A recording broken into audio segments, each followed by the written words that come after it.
2011లో ఒకరోజు కౌన్ బనేగా కరోడ్పతి అనే షోని ప్రచారం చేస్తున్న ఛానల్కి ఎప్పుడూ లేనంతగా దేశ చరిత్రలో భారీ టీఆర్పీ వచ్చింది. దేశం మొత్తం టీవీల ముందు కూర్చొని ఆ రోజు ఈ షోని చూశారు. ఎందుకంటే సుశీల్ కుమార్ అనే ఈ వ్యక్తి 5 కోట్లు గెలిచాడు. కానీ ఆ 5 కోట్లు గెలిచింది మనలాంటి ఒక సామాన్య మధ్యతరగతి కుటుంబానికి చెందిన వ్యక్తి. కానీ ఆయన కోటీశ్వరుడు అయ్యాక దివాలా తీసిన సంగతి కూడా దాదాపు కొంతమందికి తెలుసు.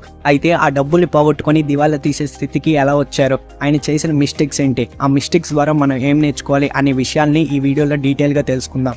సుశీల్ కుమార్ గారు బీహార్లోని చంపారానికి చెందినవాడు. అక్కడ ఒక ప్రైవేట్ స్కూల్లో టీచర్గా పనిచేసేవాడు. కానీ అతనికి సివిల్స్ పై చాలా ఇంట్రెస్ట్ ఉంది. ఎప్పటికైనా సరే ఒక ఐపీఎస్ ఆఫీసర్ అవ్వాలనేది అతని డ్రీమ్. అందుకే ఒక పక్క చిన్న స్కూల్లో టీచర్గా జాబ్ చేస్తూ సివిల్స్ కి ఇంటి దగ్గరే ప్రిపేర్ అయ్యేవాడు. అయితే హిందీలో అప్పటి ఫేమస్ టీవీ షో అయిన కౌన్ బనేగా కరోడ్పతి ప్రోగ్రామ్ ని చూసి అందులోకి వెళ్లి తన అదృష్టాన్ని పరీక్షించుకోవాలి అని అనుకున్నాడు. అనుకున్నట్టుగానే అతనికి ఆ షోలో పార్టిసిపేట్ చేసే ఛాన్స్ వచ్చింది. అలాగే ఆ షోలో 5 కోట్లు గెలవడం కూడా జరిగింది. మధ్యతరగతి కుటుంబం నుండి వచ్చిన సుశీల్ కుమార్ కి ఇంత పెద్ద మొత్తంలో డబ్బు వచ్చేసరికి అతను చాలా హ్యాపీగా ఫీల్ అయ్యాడు. తన కష్టాలన్నీ తీరిపోయినట్టే అని అనుకున్నాడు. కానీ అసలు కథ ఇక్కడే మొదలైంది.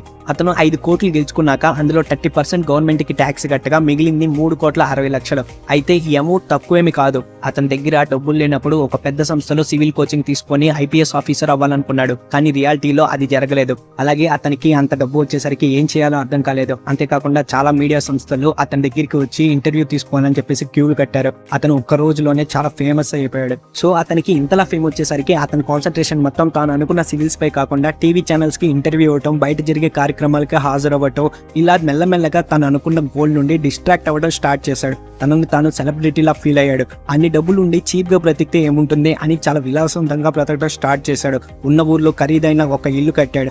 అంతేకాకుండా తన అన్నదమ్ములకి ఆర్థికంగా చాలా సహాయం చేశాడు. ఆ తర్వాత మిగిలిన డబ్బుతో ఇంకా ఏదైనా చేయాలనుకున్నాడు. సాధారణంగా అంత డబ్బు మన దగ్గర ఉంటే మనం కూడా ఏదో ఒక బిజినెస్ పెట్టాలి అని ఆలోచిస్తాం. అలాగే అతను కూడా బిజినెస్ చేయాలని అనుకున్నాడు. అతను ఏదో ఒక బిజినెస్ కాకుండా మల్టిపుల్ బిజినెస్ ని స్టార్ట్ చేశాడు. అందులో మరీ ఎక్కువగా ఇన్వెస్ట్ చేసింది ఢిల్లీలో క్యాబ్ సర్వీస్ మీద.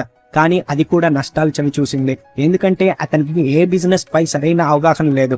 ఒక బిజినెస్ లాస్ అయితే ఇంకొక బిజినెస్, ఆ బిజినెస్ లాస్ అయితే ఇంకొక బిజినెస్, ఇలా అన్ని బిజినెస్ లన్నీ పెట్టడం ప్రారంభించాడు. ఇలా అతను చేసిన బిజినెస్ లన్నీ నష్టపోయాడు. ఏదైనా బిజినెస్ స్టార్ట్ చేసే ముందు ప్రతి ఒక్కరు గుర్తుపెట్టుకోవాల్సిన విషయం ఏంటంటే మనం చేయబోయే బిజినెస్ యొక్క ఫ్యూచర్ ఎలా ఉంటుంది, లాంగ్ టర్మ్ లో సస్టైన్ అవుతామా లేదా, అలాగే అందులో లాభం వస్తే ఎంత వస్తుంది అనే విషయాలన్నీ మీరు రీసెర్చ్ చేసిన తర్వాత ఆ బిజినెస్ లోకి దిగాలి. ఇలా ఒక బిజినెస్ యొక్క పాజిటివ్స్ ఏంటి, నెగిటివ్స్ ఏంటి అని కంప్లీట్ గా స్టడీ చేశాకే ముందడుగు వేయాలి. కానీ సుశీల్ కుమార్ గారు ఇవేమీ ఆలోచించలేదు.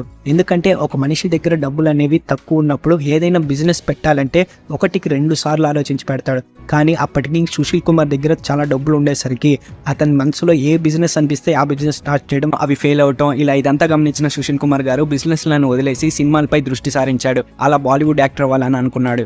ఎలాగో అతని దగ్గర చాలా డబ్బు ఉంది కాబట్టి అనుకున్న వెంటనే ముంబైకి వెళ్లి బాలీవుడ్ లో చాలా ట్రై చేశాడు. అక్కడ కొత్తగా స్నేహితులు పరిచయం అయ్యారు. లగ్జరీ లైఫ్ కి అలవాటు పడ్డాడు. అలా బాలీవుడ్ లో కొన్ని సంవత్సరాలు చాలా సీరియస్ గా ట్రై చేసినా కూడా అతనికి అవకాశాలు దక్కలేదు. చాలా మంది అతన్ని వాడుకొని వదిలేశారు. చివరికి ఒక స్నేహితుడు ఇలా సలహా ఇచ్చాడు, బాలీవుడ్ లో సినిమాలు తీయటం చాలా ఖర్చుతో కూడిన పని. మీ దగ్గర చాలా డబ్బులు ఉన్నప్పటికీ సినిమాపై మీకు సరైన అవగాహన లేదు.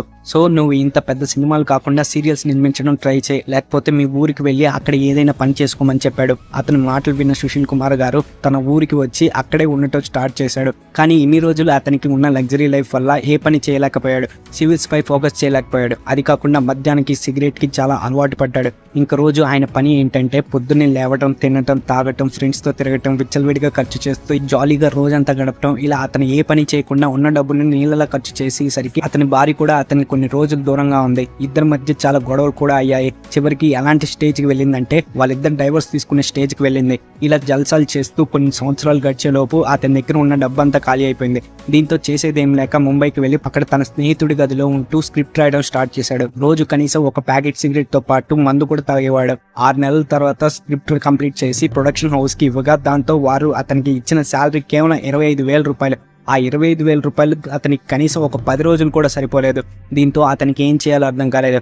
ఒకసారి తన గతం అంతా గుర్తు తెచ్చుకున్నాడు. అతని గోల్, అతని అంబిషన్, అసలు అతను ఏం కావాలి అని అనుకున్నాడు, అసలు ఏమయ్యాడు అని గుర్తు చేసుకొని చాలా బాధపడ్డాడు. సుశీల్ కుమార్ గారు తన లైఫ్ లో డౌన్ ఫాల్ కి గల కారణాలు మెల్లమెల్లగా రెక్టిఫై చేయడం స్టార్ట్ చేశాడు. అతనికి ఉన్న సిగరెట్, మందు లాంటి బ్యాడ్ హ్యాబిట్స్ వదులుకున్నాడు. ఆ తర్వాత తను ఫస్ట్ చేయాల్సింది బిజినెస్ కాదు, జాబ్ అని అర్థం చేసుకున్నాడు. వెంటనే తన ఊరికి వెళ్లి స్టడీస్ పై కంప్లీట్ ఫోకస్ చేశాడు.